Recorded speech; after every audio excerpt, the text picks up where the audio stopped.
இந்த விழாவுக்கு வந்திருக்கும் பத்திரிகை தொலைக்காட்சி இணையதளம் நண்பர்கள் அனைவருக்கும் வணக்கம்.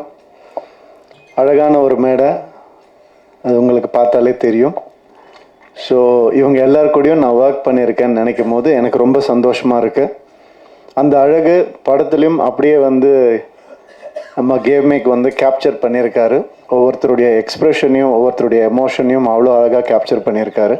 அது கூடிய சீக்கிரம் நீங்கள் எல்லோரும் பார்க்க போகிறீங்க. மிகவும் ஒரு அழகான ஒரு கதை இந்த படம்.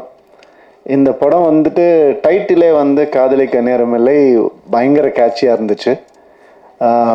அந்த நம்மளுடைய கிளாசிக் காதலிக்க நேரமில்லை அந்த டைட்டில் கிடைச்சது ரொம்ப சந்தோஷம். அதை எல்லாரும் அப்ரூவ் பண்ணது, இந்த கதைக்கு அது பொருந்துமான்னு நினைக்கும் போது அப்படியே அருமையாக பொருந்திருந்துச்சு. ஸோ அதுவே ஒரு பெரிய கிஃப்ட் எங்களுக்கு. இந்த டைட்டிலை செலக்ட் பண்ணுறதுக்கு முதல்ல ஹீரோக்கு தான் தேங்க் பண்ணணும்.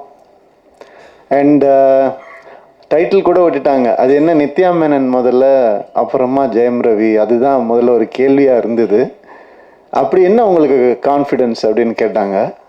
செல்ஃப் கான்ஃபிடென்ஸ் தான், வேறு என்ன கான்ஃபிடென்ஸ், வேறு எதுவும் கிடையாது. ஐ மீன் நான் எல்லாமே உடைச்சிருக்கிறேன்னு நான் நம்புகிறேன். சினிமாவில் இது ஒரு ஜாம்பி படம், ஒரு ஸ்பேஸ் படம் அப்படின்னு அது மட்டும்தான் உடைக்க முடியுமா என்ன, இதையும் உடைப்போம் தான் நம்ம எல்லாரும் பேசி உடைச்சோம். அது நான் இந்த மேடையில் தான் அதை நான் சொல்ல முடியும். எவ்வளோ பேர் எப்படியோ ட்விஸ்ட் பண்ணிலாம் கேட்டு பார்த்தாங்க. உண்மை இது தான். அண்ட் இந்த ஒரு விஷயம் மாறி இருக்கு அப்படின்னு நினைக்கும் போது எனக்கு பர்சனலாக ஆஸ் அ ஹியூமனாக, ஆக்டர்லாம் விட்டுருங்க, ஆஸ் அ ஹியூமனாக எனக்கு ரொம்ப சந்தோஷமாக இருக்குது. இது நான் ஷாருக் கான் சார்கிட்டேருந்து தான் காப்பி அடித்தேன். அவர் தான் அவர் கம்பெனியில் முதல்ல ஹீரோயின் பேர் போடணும்னு ஆசைப்பட்டார்.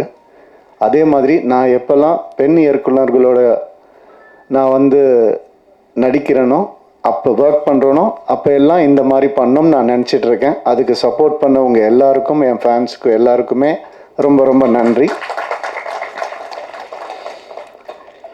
உண்மை என்னென்னா, இது ஒரு மாயையை பெண் ஆணுன்னு நம்ம க்ரியேட் பண்ணி வச்சுருக்கோம். பெண் இல்லாமல் ஆணுக்கு அர்த்தம் இல்லை, ஆண் இல்லாமல் பெண்ணுக்கும் அர்த்தம் இல்லை. இதுதான் உண்மை. இதே மாதிரி தான் எல்லாமே, பிளாக் ஒயிட் எது எடுத்துக்கிட்டாலும் அந்த ஆப்போசிட் மீனிங் இருந்தால் மட்டும்தான் அது மீனிங்காகவே ஃபார்ம் ஆகும். ஸோ அந்த ஒரு வகையில் ரொம்ப நல்ல விஷயம் நடந்திருக்குன்னு நான் நினைக்கிறேன். அண்ட் எனக்கு இப்போது எல்லாரை பற்றியும் பேசியிருக்கேன், நிறைய பேசியிருக்கேன். என்னை பற்றி கொஞ்சம் பேசலான்னு இன்றைக்கி ஒரு முடிவுக்கு இருக்கிறேன். யாரும் தப்பாக எடுத்துக்க வேண்டாம், இந்த நேரத்தை அதுக்கு யூஸ் பண்ணலான்னு. ஏன்னா என்னுடைய கெரியர்லேயோ லைஃப்லேயும் இது ஒரு முக்கியமான டைமாக நான் பார்க்குறேன். அதனால இந்த முடிவை நான் எடுத்தேன். அதுக்கு சப்போர்ட் பண்ணுவீங்க நம்புகிறேன். ஒரு தம்ஸ் அப் காமிச்சிங்கன்னா நல்லாயிருக்கும். Okay, thank you. Thank you sir. நிறைய அவங்க உங்கள் பேர் தெரியல எனக்கு, சாரி. சப்னா சொன்ன மாதிரி வெற்றி வந்தாலும் தோல்வி வந்தாலும் ஒரே மாதிரி இருக்கேன் அப்படிங்கிறதுக்கு என்ன காரணம்னா, இப்போ நான் சொன்ன ஆண் பெண் தான். வெற்றி இல்லாமல் தோல்வியும் இல்லை, தோல்வி இல்லாமல் வெற்றியும் இல்லை. எனக்கு ஒரு 2014 இந்த மாதிரி கொஞ்சம் ஒரு தோல்வியான ஒரு டைம் இருந்தது. 3 வருஷம் ஒரே படம் பண்ணேன். அதுக்கப்புறம் என்னால் ஒரு இன்டர்வியூ கூட கொடுக்க முடியல. ஏன்னா ஒரு லுக் இருந்தது, அந்த ஒரு மாயையில் என்னை அப்படியே வச்சுருந்தாங்க. அதுக்கப்புறம் எனக்கு ஒரு மாதிரி கொஞ்சம் கஷ்டமாக இருந்தது. என்னடா இப்படி இருக்கேன்னு, படமும் சரியாக போகல, தோல்வி அடைஞ்சுது. ஸோ அப்போ நான் யோசித்தேன், நான் ஏதாவது தப்பு பண்ணியிருக்கேனா அப்படின்னு யோசித்தேன். நான் தப்பாக நடிச்சிருக்கேனா, நான் தப்பான கதை செலக்ட் பண்ணேனா, நான் அப்படி யோசிக்கும் போது என் சைட்லேருந்து எந்த ஒரு தப்பும் எனக்கு தோணலை. அப்புறம் நம்ம எதுக்கு தோண்டு போனோம், உன் சைடில் தப்பு இல்லாதப்ப. அடுத்த வருஷமே 3 ஹிட்டு ஒரே வருஷம். ரோமியோ ஜூலியட், பூலோகம், தனி ஒருவன், 3 ஹிட்டு கொடுத்தேன் நான். அது ஏன் அப்படின்னா அந்த ரியலைசேஷன் தான். வெற்றிக்கும் தோல்விக்கும் பெரிய டிஃப்ரென்ஸ் இல்லை. ஒருத்தர் தோற்று போய் துவண்டு போய் கீழே விழுந்துட்டாங்கன்னா அவர் தோல்வி அடைஞ்சவர்னு சொல்கிறோம். அது கிடையாது.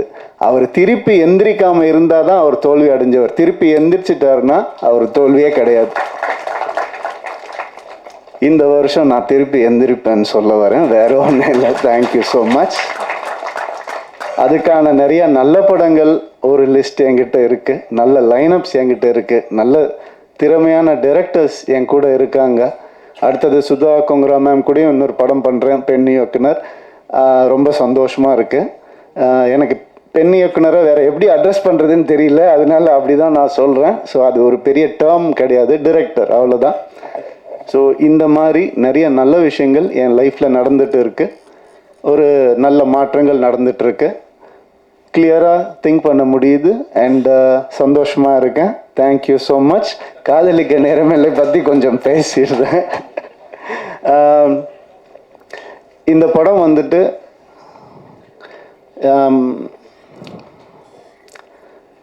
பாலச்சந்தர் சார் எப்படி அவருடைய ஈரால நிறைய விஷயங்களை உடைச்சு புதுசாக எந்த நெருடலும் இல்லாமல் காமிச்சாரோ அந்த மாதிரி கிரு வந்துட்டு இந்த படத்தை ஆஸ் அ ஃபீமேலாக அவங்க பண்ணியிருக்காங்க.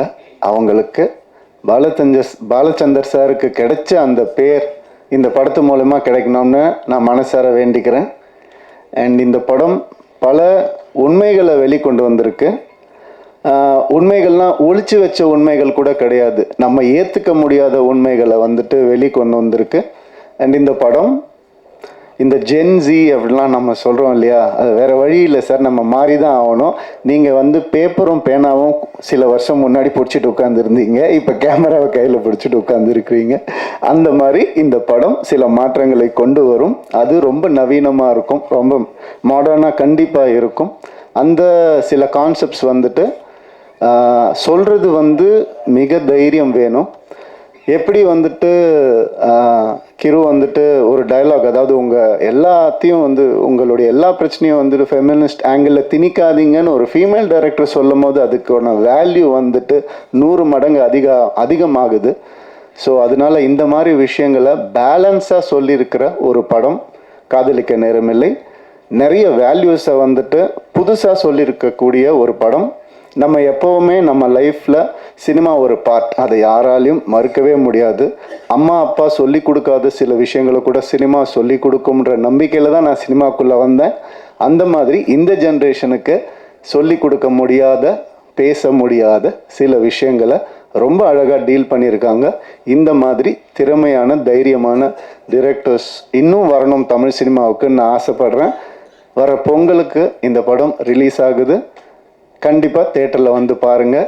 UA சர்டிஃபிகேட் தான். ஸோ நீங்களே முடிவு பண்ணிட்டு வாங்க. தேங்க்யூ.